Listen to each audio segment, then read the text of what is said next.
This is Sam Does Arts, and this is his Pause Art Challenge, which people are using to create some amazing characters. The only problem is, you have to go through some really weird prompts. Like when I drew the bunny girl. My mom watches my videos, and she sees me draw a bunny girl with a nice butt. Hi Mom! And although some other people might enjoy drawing furries, it's not really something I want to draw. No judgment. But to understand where I'm going with my new drawing, you have to go back. Not that far. You see, I already tried this challenge twice before, and honestly, I wasn't too thrilled with my results. But I want to give a special thanks to Sam, because thanks to this challenge, this time, I surprised myself with a great character. For those of you who don't know what a Pause Art Challenge is, it's like a roulette wheel, but instead of winning a ton of money, instead... It's horrible. Oh, what the hell is that? You get a prompt that makes you question your life choices. Bro, holy. Because I don't want to make the same mistake again, I need to look at my previous two artworks to find out why I don't love them. And while I was doing that, I noticed that my poses are pretty basic. And at this point in my art journey, I want to challenge myself with creating more dynamic poses. Now, there's nothing wrong with drawing poses like these with the character just standing there looking at the camera, but I noticed that in a lot of my drawings, I do that pose pretty often. And I know with my bunny girl, I did turn her around, and it was purposely because I felt like I was drawing that same pose again. So I was trying to fight that, but I want to push it a little further. Maybe I want to do a superhero pose. Maybe I should do a superhero landing.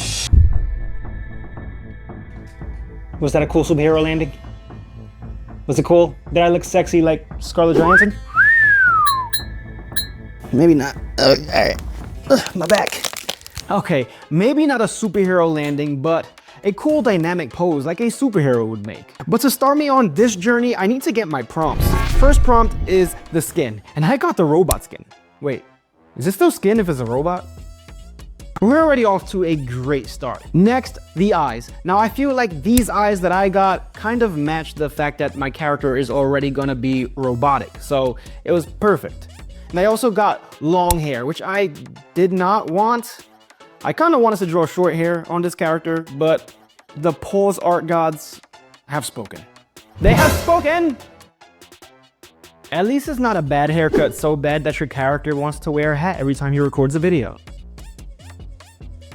And now for the outfit. For this one, I was really hoping that I don't get that bunny rabbit one. Not again. I don't want to draw a bunny girl. I really wanted the steampunk one because, you know, I'm drawing a robot, so it just fits. But I wasn't so lucky this time. I got the blood-soaked bandages, which is a good thing because now I can show more robotic parts, but also kind of a bad thing because I didn't want to draw so many robotic parts. All this stress for only one subscriber?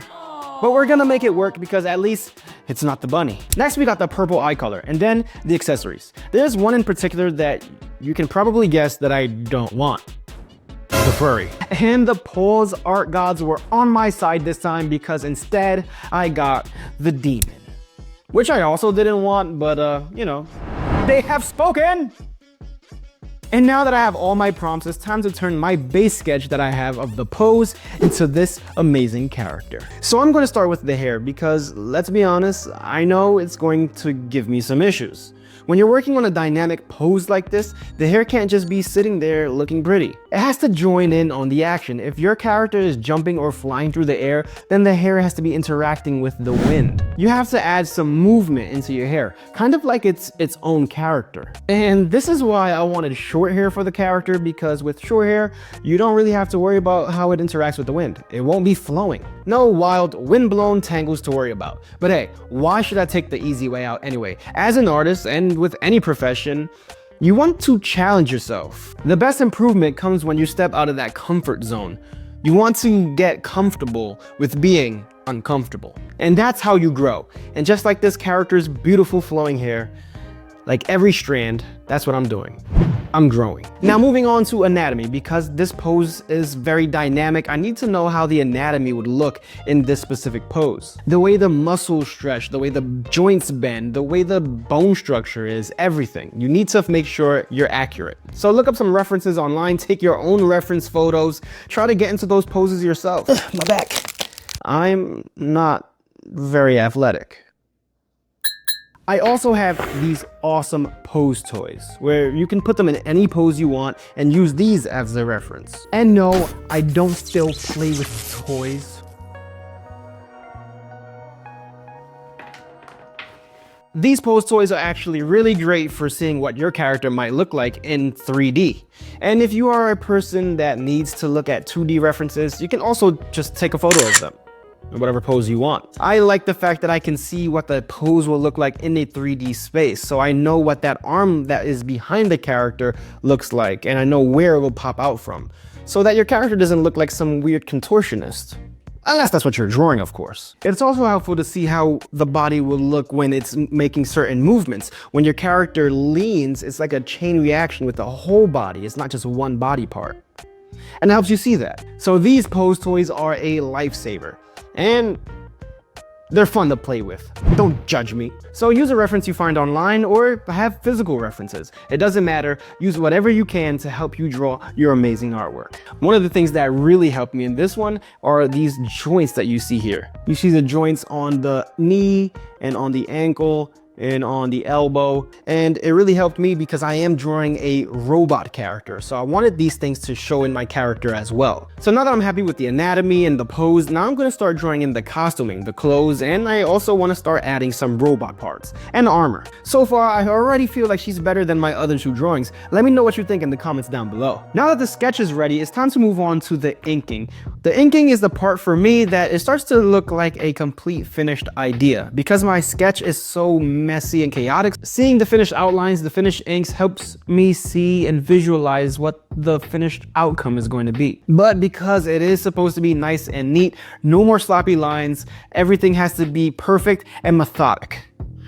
No pressure. Some people like to go with bold outlines around the character because it kind of frames the character. But for me, I like to use a variety of thick and thin lines. In a dynamic pose like this, thick lines can be used to show things that are closer to you, and thinner lines can push things back. It kind of adds depth. Also, it helps to use thick lines where there's going to be shadow and thinner lines where there's going to be more light. There's a lot of choices you can make when you're doing your inking. You can have your own inking style. You don't even have to use a variety of line weights. It can be all one uniform line weight. And you don't have to use inking at all. There are plenty of successful artists that don't use line art. They use lineless art, and it looks amazing. I like both, but I am not yet astonished by my line art. Not yet. I'm still practicing. I want to look at my line art and be as impressed by it as I am when I look at line art from artists like Patrick Brown. So because of that, sometimes I have to scrap all the line art and start again. Sometimes I start over a second time or a third time. I never do 4 times. That's where I draw the line.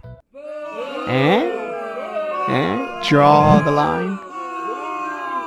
But yes, if you need to go back and fix your line art, don't be afraid to completely erase things or add things or start over. And sometimes you're gonna have to just nuke the whole thing. So lower the opacity of your sketch layer and start tracing over it with some nice, beautiful inks. And then move on to the coloring. When coloring my character, I am a step ahead because Sam provided some of the colors in the prompts, like the black shorts, the red demon wings, and the purple eyes. Now I'm sure Sam wouldn't mind you changing some of the colors of the prompts, but stick to the color of the eyes because that seems important. But if you wanted to make your devil wings green, then just go for it. In my artwork, I kept the colors sort of similar to what we already have in the prompts, slightly changing them if I need to. And Sam left the hair open for interpretation. You can make it whatever color you want, so I went with white, because Sam likes white hair, and I want him to like my drawing. When I finish selecting all my colors for my character, it's time to move on to the background before you do your rendering. Now I know this is a character challenge, but because this is also a Sam Does Arts challenge, I don't want him thinking I'm running from my responsibilities. A lot of artists, Sam included, recommend that you do your background before you do your rendering because it can dictate where your light is coming from, and it also can help figure out if anything is casting a shadow onto your character or reflecting light off of something onto your character. There's a lot of things that can come together when you do your scene before you do your rendering. Now I'm not gonna do anything too complicated. I want my background to be more graphic, more comic book look. So I'm gonna put a very big explosion in the background. It kind of fits this already dynamic pose that I have going on. Plus, a nice bright background is an excuse to add rim lighting. It also helps to add some debris to make it look more believable. You can also have that debris blur out to add some more depth to your image. So now that I didn't run away from my responsibilities, I want to point out that I have a nice background, and also, I like this pose that I got. I'm making myself very uncomfortable and practicing things that I don't normally practice, and it's making me become a better artist. But now it's time for the rendering, my absolute favorite part. There are also many different styles of rendering. Stylization of your characters doesn't only stop with the proportions and the way you sketch your character. You can use cell shading or a more painterly look or a combination of both, or you can purposely leave streaks in your character or get out of the lines on purpose. Whatever you like, find your style, find what you like, but don't just make a mistake and say, good style. For my rendering on this one, I went similar to my normal style. I do cell shaded and also kind of blend some of it in. But I wanted to leave a little bit more streaks on there. I am not cleaning your streaks off your underwear. No, not that type of streaks. Not again. My usual workflow is usually pretty methodic. I do soft shadows and then hard shadows and then stack another layer of harder shadows that are a little bit darker and so on and so forth. And then I do the same thing for the light. But this time, while I still kind of stuck to that, I decided to try to be a little bit more freeing and spontaneous. And I just added random layers on top of my painting and continued to paint. I added some red blush to my character's face. Sometimes I put the lighting layers in a different place than I would normally. Having that step-by-step process can help some people, but it can make you a little bit more bored. And it kind of sticks you in your ways. When I'm at a place where I'm happy with the rendering, I colorize my lines, just changing them from that thick black outline to something a little bit more subtle. I also add effects like halftones, some blurs, some chromatic aberration. So I finished my artwork and